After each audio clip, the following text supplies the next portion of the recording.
Dice que Juan vio en un momento que cantaban un cántico nuevo diciendo: digno eres, Señor, porque fuiste inmolado y con tu sangre nos has redimido para Dios de todo linaje, lengua, pueblo y nación, y nos has hecho para nuestro Dios reyes y sacerdotes, y reinaremos sobre la tierra.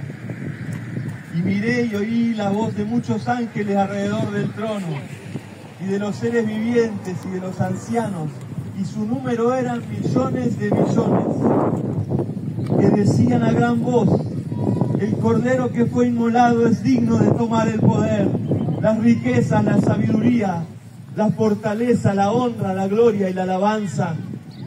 Y a todo lo que fue creado, que está en el cielo y en la tierra y debajo de la tierra, en el mar, y a todas las cosas que en ellos hay. Oí decir, todo habló y dijo: al que está sentado en el trono y al Cordero sea la alabanza, sea la gloria, sea la honra y sea el poder por los siglos de los siglos.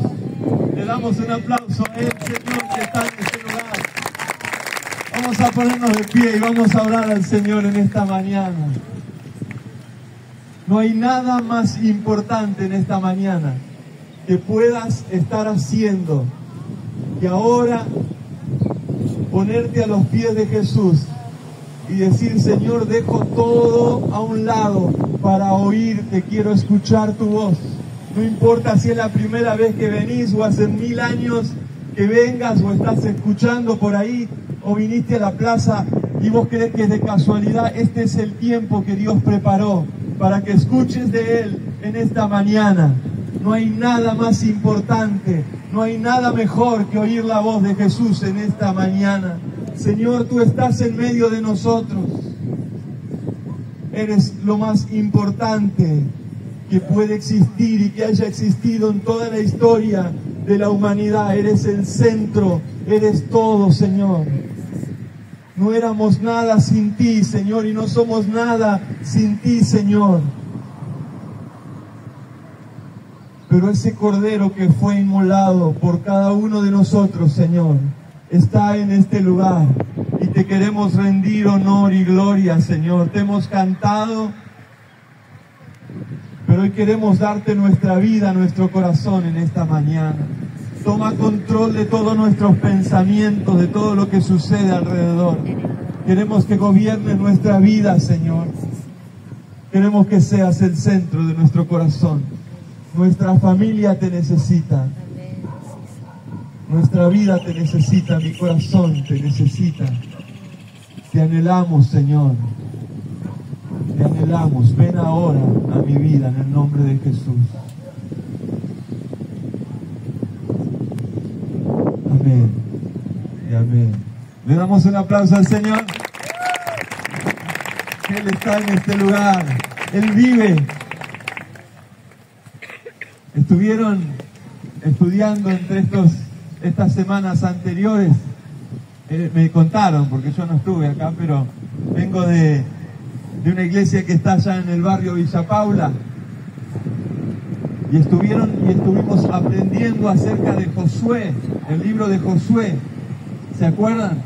El pueblo dando vueltas alrededor de una muralla impenetrable, y al son del grito del pueblo de Dios por hacer lo que Dios les estaba mandando. No porque dijeron, bueno, ahora vamos a gritar a ver qué pasa, sino que Dios les había mandado y la muralla se cayó. Antes habían cruzado en seco el río Jordán.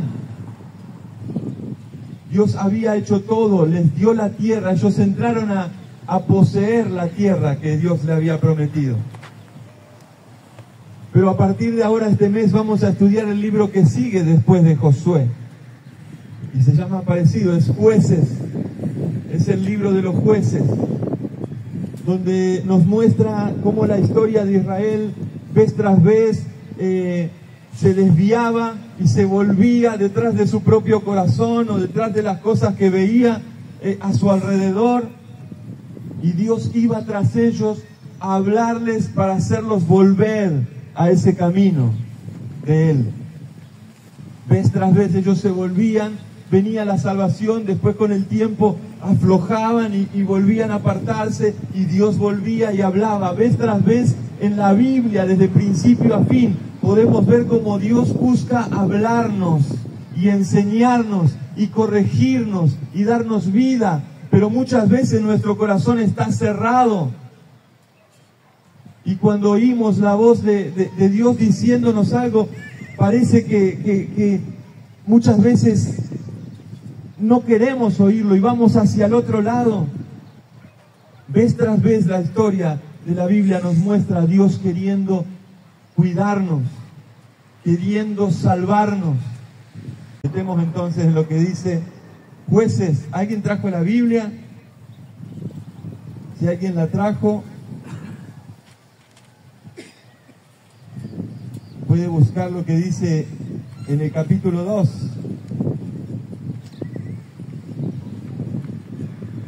Hay un lindo resumen en el versículo 6. Dice: porque ya Josué había despedido al pueblo y los hijos de Israel se habían ido cada uno a su heredad para poseerla. Ya estaban en esa tierra que Dios le había prometido. Y el pueblo había servido a Jehová todo el tiempo de Josué y todo el tiempo de los ancianos que sobrevivieron a Josué, los cuales habían visto, ¿no?, con sus ojos todas las grandes obras de Jehová que él había hecho por Israel. Pero murió Josué, hijo de Nun, siervo de Jehová, siendo de 110 años, y lo sepultaron en su heredad en Timnat Será, en el monte de Efraín, al norte del monte de Gaz. Y toda aquella generación también fue reunida a sus padres, también partieron con Dios. Y se levantó después de ellos otra generación que no conocía a Jehová ni la obra que él había hecho por Israel. Toda la generación que vino después de Josué y de esa gente que había visto con sus ojos los milagros del Señor, no conocían a Dios y empezaron a meterse cosas que no le correspondían. La vida es como, desde los principios se la ha comparado, recién hablábamos con Pocho por ahí, somos como un barco, ¿verdad? Porque hablábamos de por qué estamos en cada lugar. Somos como un barco el cual es dirigido por Dios. En sus aguas Él nos va dirigiendo y llevando de un lado hacia el otro. Una vez hay una historia de un capitán de un barco grande, un transatlántico. En una noche de neblina, él no podía ver nada, pero ve a lo lejos una luz. Y él se estaba acercando hacia esa luz. Entonces dice: voy a chocarlo, llamalo por celular. No había celular. Por el telégrafo, mandarle un mensaje que se corra. Somos un transatlántico. Entonces él escribe: Señor, corre, le pedimos por favor que corra a su dirección, corra a su rumbo. Y del otro lado le contestan: no, yo no voy a correr el rumbo, córralo usted. ¡Oh! Cuando nos dicen eso, ¿no? Cómo nos molesta, ¿no?, cuando alguien nos dice que no a algo, o cuando alguien nos corrige o nos quiere decir. Cómo nos duele. ¿Saben cómo se llama eso? ¿Qué me pasa cuando me enojo? Soberbia, orgullo. Dice que agarró y le dijo: mirá, escribile que se corra porque lo vamos a pasar por arriba. Somos un transatlántico, que se corra. Y le volvió a escribir, y él, este tesudo le vuelve a responder y le dice: yo no me voy a correr, corra su rumbo porque yo soy un faro. El corazón duro del capitán del barco iba a hacer que choque contra algo que no se podía mover. Y muchas veces nuestra vida va contra el faro para chocar, contra el iceberg. ¿Se acuerdan del Titanic? ¿Se hundió por qué? Chocó con un iceberg, el barco que nadie podía hundir. 200 y pico de metros de largo, 20 de alto. El barco que nadie podía hundir, ni siquiera Dios. Con un solo golpe terminó hundido en el fondo del mar. Y estas analogías o historias que se comparan a la navegación están en nuestra vida también, ¿verdad? Cuando le decimos a nuestra esposa, a los románticos, o al esposo, mi vida sin ti es como un barco a la deriva que navega sin timón.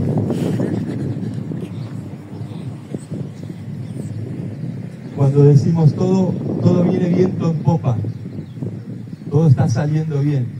¿Cómo vas a la congregación, Ari? En la plaza, en Villa, todo viene viento en popa. Pablo le dijo a Timoteo, la fe y la buena conciencia, no la descartes, no la dejes, porque muchos la desecharon, la buena conciencia, y terminaron naufragando.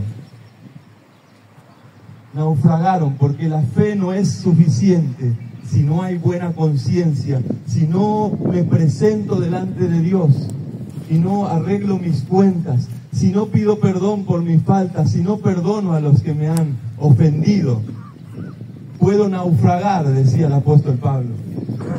Tengo fe, pero mi conciencia no está tan limpia. Hoy muchos van a ir a la Santa Cena, me contaron. Hoy estoy con los chusmeríos, me vine. Una vez escuché a alguien que me dijo, no, yo hace como un año que no participo de la Santa Cena, porque no, mi conciencia, mis pecados. Y yo me pregunté, pero ¿por qué dejó pasar tanto tiempo? Si Dios está dispuesto y dice, vengan y pongámonos a cuenta. Aunque tus pecados sean rojos como la sangre, yo los puedo volver blancos. Y dejamos pasar el tiempo y postergamos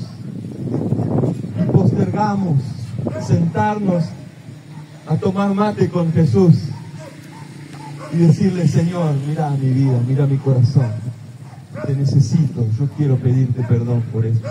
Cuando lo hacemos, Él nos salva. Dice la Escritura que aquellos que han tenido fe en Jesús y en su perdón y en la obra que Él hizo por cada uno de nosotros, recibimos la salvación. Somos barcos que navegan en el agua del Espíritu Santo, guiados por su voz. Pero muchas veces después de la salvación nos pasa que empezamos a desviarnos hacia otro lado y ya ese primer amor, esa pasión por hacer su voluntad empieza a alejarnos y nos vamos corriendo de esa voluntad, de ese rumbo que Dios había planificado. Eso en la vida cristiana yo lo llamo proceso de santificación, en el cual yo puedo preguntarle a Dios acerca de las cosas de mi vida y puedo darme cuenta que aunque fui salvado, tengo cosas que todavía debo corregir y entregárselas a Él. Ese proceso no termina, entiendo yo, hasta aquel último momento cuando el Señor viene a buscarnos. Pero ese proceso es tan necesario cuando yo mire mi rumbo y vea si estoy yéndome hacia otro lado. El pueblo de Israel empezó a alejarse de Dios. Vino una generación que dice, ahí Josué nos cuenta la historia, que estaban ahí, pero dice que no habían sacado al pueblo que vivía en ese lugar. Al pueblo que estaba viviendo originalmente ahí, Dios le había mandado que lo saquen y que poblaran ese lugar, pero ellos empezaron a ir y empezaron a acostumbrarse. Quizás hicieron un poco amigos, o quizás las chicas de ahí no estaba como para matarlas, y dijeron, bueno, vamos a dejar algunas por las dudas. Y empezaron a acostumbrarse a que los enemigos empezaron a vivir con ellos en el terreno donde ellos estaban. Y iba pasando el tiempo y postergaban, y ellos sabían que tenían que sacarlos de ahí. Pero empezaron a postergar. ¿Alguien es como yo, un postergador serial? Ahora le dicen procrastinar. Suena mejor. Yo digo que soy procrastinador. Es mejor que decir postergo las cosas. Y tengo cosas que arreglar o que cambiar y digo, ya lo voy a cambiar, ya lo voy a arreglar. Ya voy a acomodar la pieza ya en el fondo, ya voy a pintar. Y después que pintamos, ¿qué les pasa cuando lo terminan ahora? Después de 800 siglos y lo pintamos y dijimos, no era tan difícil, ¿por qué no lo hice antes? Mira qué lindo que quedó. ¿Les pasa? Porque viene gozo y alegría cuando uno hace las cosas que posterga, cuando toma la decisión. El pastor nos cuenta que allá en el camping, cuando estaba haciendo, la obra había quedado a la mitad y se estaba empezando a filtrar, se estaba empezando a oxidar los hierros, la estructura. Y Dios le habló a través de aquel pasaje de Apocalipsis. Le dice, he visto que tus obras no son completas. Apocalipsis le habla Jesús a la iglesia y le dice, he visto que tus obras no son del todo completas. He visto que faltan algunas cositas que tienes que cambiar, que tienes que mejorar. Y tomó la decisión y pudo terminar y podemos hoy en día, y a fin de año nos vamos a ver allá, disfrutando ese lugar con las habitaciones, con el salón, con la cocina, con los baños. Pero tuvo que tomar esa decisión, si no se hubiese venido abajo. Nuestra vida muchas veces, por postergar decisiones, por encariñarnos con aquello que tenemos cerca, y vivimos con el enemigo.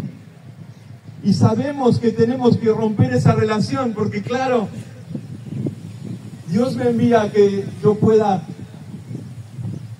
mirar con ojos de amor a alguien que realmente sea la voluntad de Él, y que me ponga de novio con alguien que conozca a Jesús y que tenga estos intereses en Él. Pero de pronto las hormonas y las cosas nos llevan a ponernos de novio con aquel que nos gusta tanto, con aquella que nos gusta tanto. Y de pronto Dios nos empieza a mostrar y ya no estamos disfrutando tanto porque Él o ella están queriendo ir más adelante y tomar, y nosotros sabemos que no tenemos que hacer esas cosas, pero Dios empieza a mostrarnos. O hacemos una sociedad con alguien que no es cristiano y de pronto empieza a decirnos, bueno, ¿qué tal si evadimos de acá, o si sacamos de acá, o si robamos aquel? Y nosotros en nuestro corazón sabemos, o esas amistades, amados, con las que estamos, y empiezan a criticar a otros, y empiezan a hablar mal de uno, del otro, de la iglesia, y empiezan a traer y esto, y el país, y Cristina, y Milei, y esto, y la plata que no alcanza, y se van, y nosotros con la cabeza explotada, y decimos, ¿hasta cuándo, Señor? ¿Hasta cuándo? Nos dice Dios, vas a seguir teniendo esas relaciones. Y sabemos que debemos cortar algunas relaciones, pero nos gusta procrastinar, durmiendo con el enemigo, otra película. No me acuerdo cuál es, suena el nombre de... Ellos estaban ahí, el pueblo de Israel, y no habían echado todavía al enemigo. Se habían acostumbrado por no tomar la decisión de sacarlos de sus vidas y del lugar que Dios les había dado. Acá vine sin ayuda.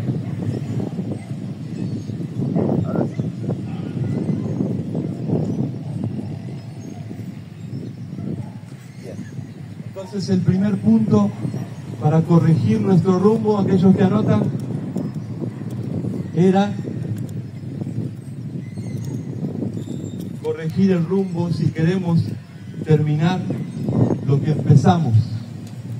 Y hablamos de los procrastinadores seriales. Ese es mi hermano. Ya va a estar acá con ustedes. Él lo prometió. Él prometió que iba a salvar a toda tu familia. Hoy Dios va a hablarte porque quiere cuidar de tu familia, de tus hijos. No hay problema. Él tiene control, Él es soberano de todas las cosas. Gracias, amado, no hay problema. El segundo punto en esta mañana es: debemos corregir si queremos el bien de la siguiente generación. ¿Qué pasó con Josué?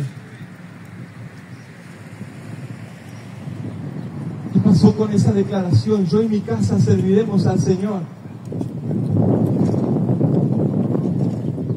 Pero la generación que venía, todos aquellos padres que habían visto, como decíamos al principio, los milagros del Señor, ya no estaban y no habían transmitido eso a sus hijos. Y dejamos de lado las enseñanzas a nuestros hijos. Ese primer tiempo donde ellos reciben las enseñanzas de Dios. Esos primeros años donde las maestras están enseñándoles. Yo quiero decirle a las maestras que quizá lo vean después por YouTube, o las que están acá y hoy no les tocó. No es algo sencillo, no es algo que nadie ve, cuidar a los niños y hablarles de su palabra. Enséñale al niño en su camino, y aun cuando sea viejo, él no se apartará de mí, dice el Señor. Es un gran momento para que como familia podamos tomarnos el tiempo de mostrarle a Jesús a nuestros hijos. Yo estoy aquí parado porque un día mi mamá, cuando era pequeña, fue a una reunión como esta, así, donde la cuidaban, una escuelita dominical, donde le hablaban con su hermanito menor. Su hermano falleció a los 8 años. Y mi mamá, como 30 o 40 años después, pudo conocer a Jesús, pero Dios ya había hablado y ya la había marcado en aquella escuelita dominical. No es en vano lo que le hablas a los niños. No es en vano cuando estás en tu casa y le hablas de Jesús a tus hijos. No es en vano, amado. No queremos que la generación que viene se pierda. Es necesario. Y alguna madre puede decir: yo le hablo a mi hijo adolescente, pero él no me escucha. Yo lo digo. No me escucha. Quiero hablarle y se cierra y se va a su habitación. Yo quiero decirte en esta mañana que tu hijo no escucha. Claro que no escucha lo que le decís, pero nos mira 24 horas, los 7 días a la semana.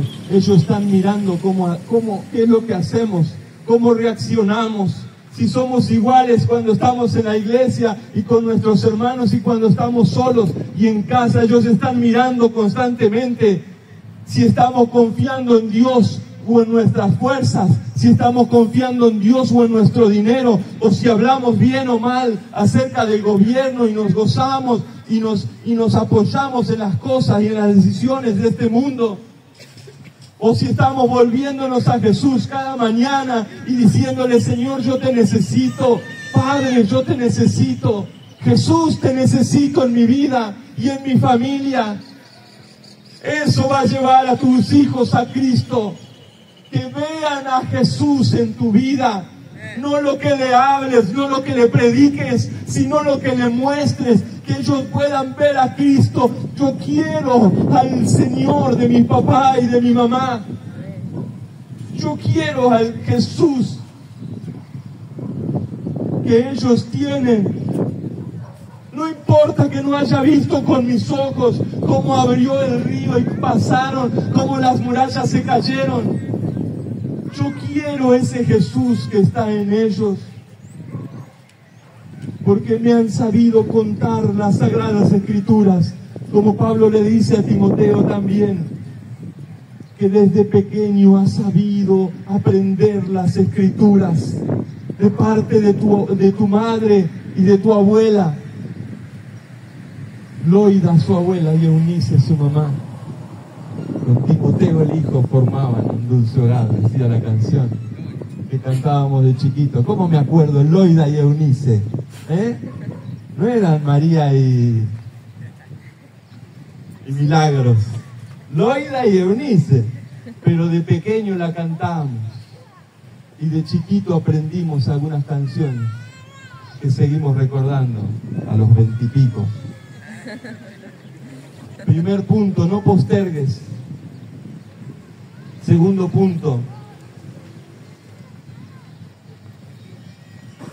corregir si queremos el bien de la siguiente generación. Déjame decirte algo antes de terminar el punto 2. Se levanta una generación de niños y de adolescentes, de jóvenes, que necesita ser orientada y ser llevada a Jesús. ¿Qué vamos a hacer vos y yo? ¿Qué vamos a hacer? Necesitan ver a Cristo en nosotros. El tercer punto, estar preparados para la guerra. Dice que en Jueces 3, 1, 2, que esta generación que venía no conocía acerca de la guerra. Hoy le decimos la generación de cristal, ¿sí? No conocían acerca de la guerra. Y bueno, ¿qué pasa cuando no hay guerra? Hay paz. ¿Qué pasa cuando esa paz empieza a estar en mi vida y me empiezo a acostumbrar a esa zona de confort? Y me empiezo a olvidar que también hay una guerra espiritual. Todos los reinos cayeron cuando se confiaron y dejaron de prepararse para la guerra. Esta es una iglesia preparada para la guerra. Esta es una iglesia que ora. Cuando tuvieron la vigilia la otra noche, me contaron. Casi ven.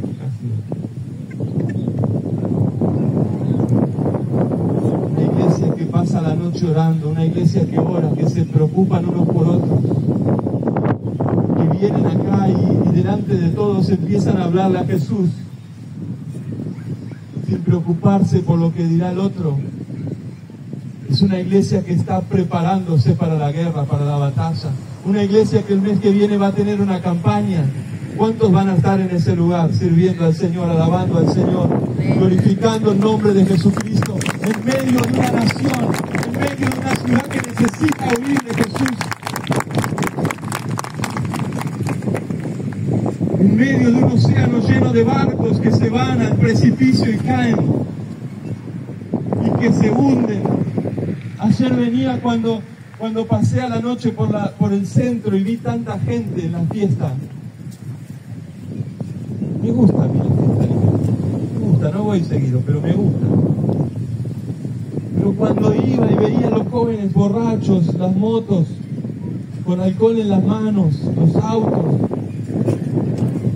yo venía insultándolos porque se me cruzaban.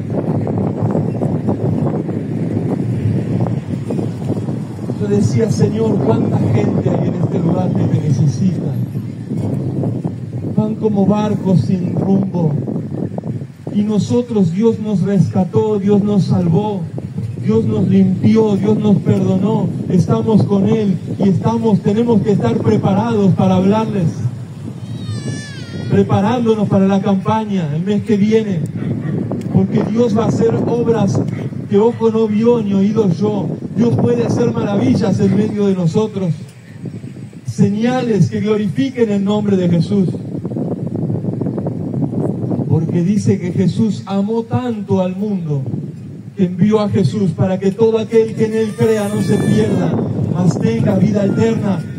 Jesús te ama y no quiere que te pierdas. Él hizo todo para salvarte, pero nosotros somos los complicados, porque no vamos a Él. no vamos a Él. Él nos salva, nos pone en el océano, pero nos vamos detrás de otros rumbos. Debemos corregir el rumbo hacia Cristo. En esta mañana es cuestión de decidir por Jesús en esta mañana. Y hay un punto, el último punto, pero no el menos importante, es que Dios quería un pueblo exclusivo para Él. Dios quería un pueblo exclusivo. Pero ellos quisieron mimetizarse con el mundo. Ellos quisieron ser como los demás. Empezaron a tomar las hijas como esposas y empezaron a... Total, somos todos iguales. ¿Qué me va a hacer? ¿Qué me va a hacer una estampita? ¿Qué me va a hacer? Y bueno, es mi amiga. Es bruja, pero bueno. ¿Qué me va a hacer? Dios quería que ellos sean exclusivos. Querían que sean el pueblo escogido por Dios. Real sacerdocio, como leímos en Apocalipsis. Nación santa. Pero ellos quisieron ser como los demás. Más adelante vamos a ver cómo le pidieron a Dios tener un rey para ser igual a las otras naciones. No les bastó ser especial para Él, sino que como sus ojos veían todo lo que el mundo ofrece y miraban la tele todo el día como nosotros y los noticieros, y de pronto se nos empiezan a pegar esas cosas. Yo quiero cambiar el auto. No, si yo no tengo esto, si yo no tengo esta casa, esta pincha. Y queremos parecernos al mundo, pero Dios no quiere que seamos iguales. Él nos hizo para ser distintos. Él nos hizo para ser luz y sal en medio de una generación que no tiene rumbo y no tiene salida. Él nos rescató de las tinieblas a la luz, no para que seamos oscuridad, sino para que ahora seamos luz y alumbremos. Si soy igual a los demás. Me acuerdo una vez en el secundario, yo ya conocía un poco al Señor. Iba a la iglesia, podemos decir. Lo conocí un poco más adelante. Pero había tenido algunos encuentros con Dios y iba a la iglesia. Y decía que era evangélico. Y un día mis compañeros me dicen en el secundario, dicen, no, a mí me gusta porque vos sí sabemos que sos evangélico, pero no sos como los otros. Vos salís con nosotros, venís a bailar con nosotros. Y cuando me lo dijeron, yo dije, qué desastre, Señor. Porque ellos decían, claro, a mí me gustan los evangélicos como vos. No los que se juntan en la plaza a gritar y aplaudir. Y hablar de Jesús, gritando. Me gustan los que son como vos, que no me hacen sentir mal cuando estoy con ellos. Pero cuando Cristo está en nosotros, la luz de Cristo alumbra. Y estamos en un lugar, muchas veces vamos a incomodar a la gente. Yo sé que hay gente del barrio, los amamos, gente, escuchando. Los amamos. Le damos un aplauso al Señor porque Él está en este lugar y Él nos amó. Este es el lugar que Dios escogió para nosotros. Pero yo sé que molesta a veces. Molesta ver la luz. Molesta ser corregidos. Molesta ser enseñados por Dios. Y hoy Dios nos está queriendo enfocar para que sigamos el rumbo hacia Cristo. Podemos elegir enojarnos, darnos la vuelta y seguir con nuestro rumbo, quién sabe hacia dónde, o decir, Señor Jesús, he pecado, yo te necesito. Yo necesito que guíes mi vida. Yo quiero dejar de postergar las decisiones importantes en mi vida. Vamos a ponernos de pie. Yo quiero que la generación que viene te pueda ver a vos en mi vida. Yo quiero estar preparado para la guerra. Flavio Vergesio Renato, en el siglo IV del Imperio Romano, dijo: si quieres la paz, prepárate para la guerra.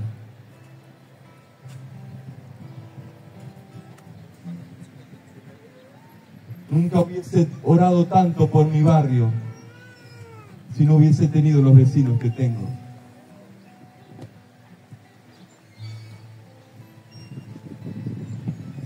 Vamos a cerrar nuestros ojos si Dios está en este lugar.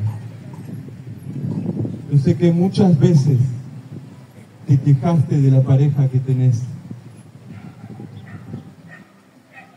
Sé que muchos se han quejado de los padres que le han tocado. Y aún de nuestros hijos nos hemos quejado.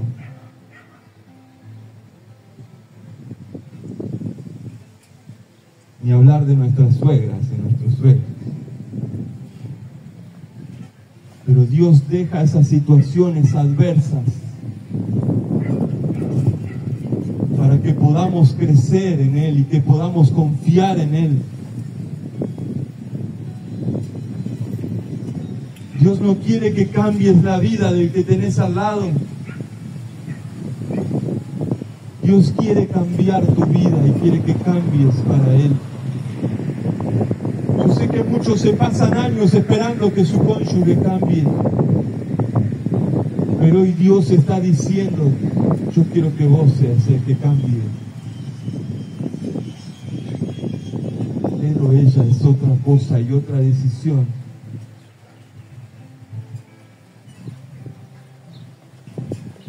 Él quiere ser nuestro Padre exclusivo y quiere tener una comunión con nosotros como no la tiene con otras personas. Jesús te ama, amigo, amiga, Jesús te ama. Abuelo, abuela, Jesús te ama.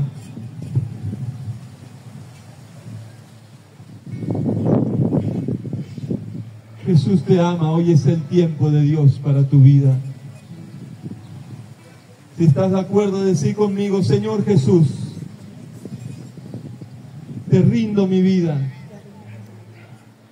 Te rindo la decisión de gobernar mi vida y te la entrego. Dejo todo orgullo. Dejo toda frustración. Dejo todo complejo a los pies de la cruz y me rindo a ti y te entrego mi vida. Te entrego a mi esposa, a mi esposo, te entrego a mis hijos. Entrega a tu familia donde estás.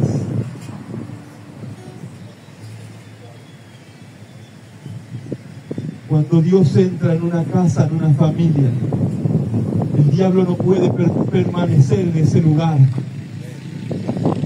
porque la luz echa fuera las tinieblas. Así que ahora decí conmigo en el nombre de Jesús: diablo, te vas de mi vida, te vas de mi familia.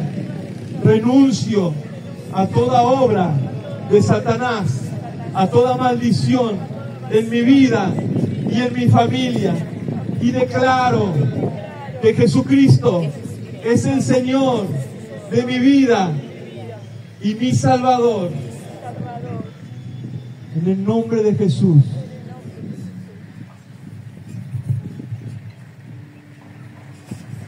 Hay una paz.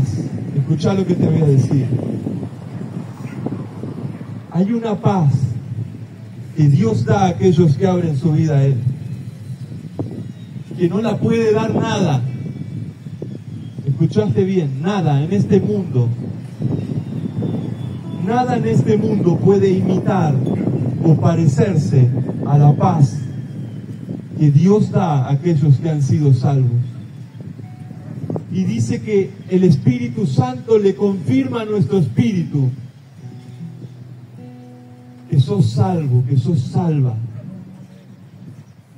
Y limpia tu conciencia Y ahí está la fe que hoy hablábamos, de limpia conciencia. Nos hemos puesto de acuerdo con Dios en esta mañana, a que Él dirija el rumbo de nuestra vida.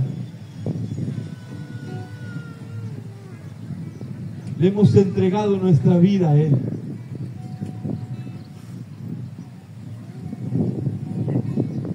Y esa paz, dice que la paz que yo doy, dice Jesús, no es como la que el mundo puede darles.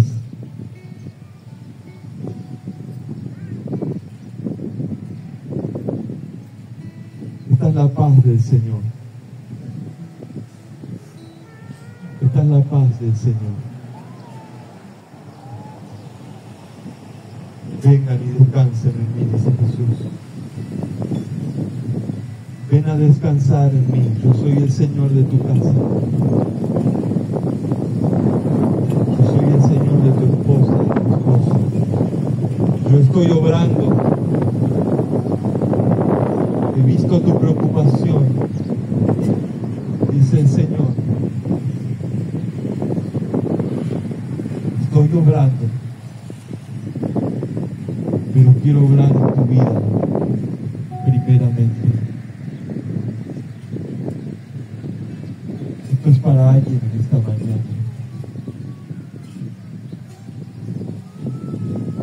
Alguien se ha preocupado tanto por su problema en la familia, que ha querido cambiar las cosas con su fuerza. Hoy Dios dice: rendí tu vida, confía en mí, y yo haré.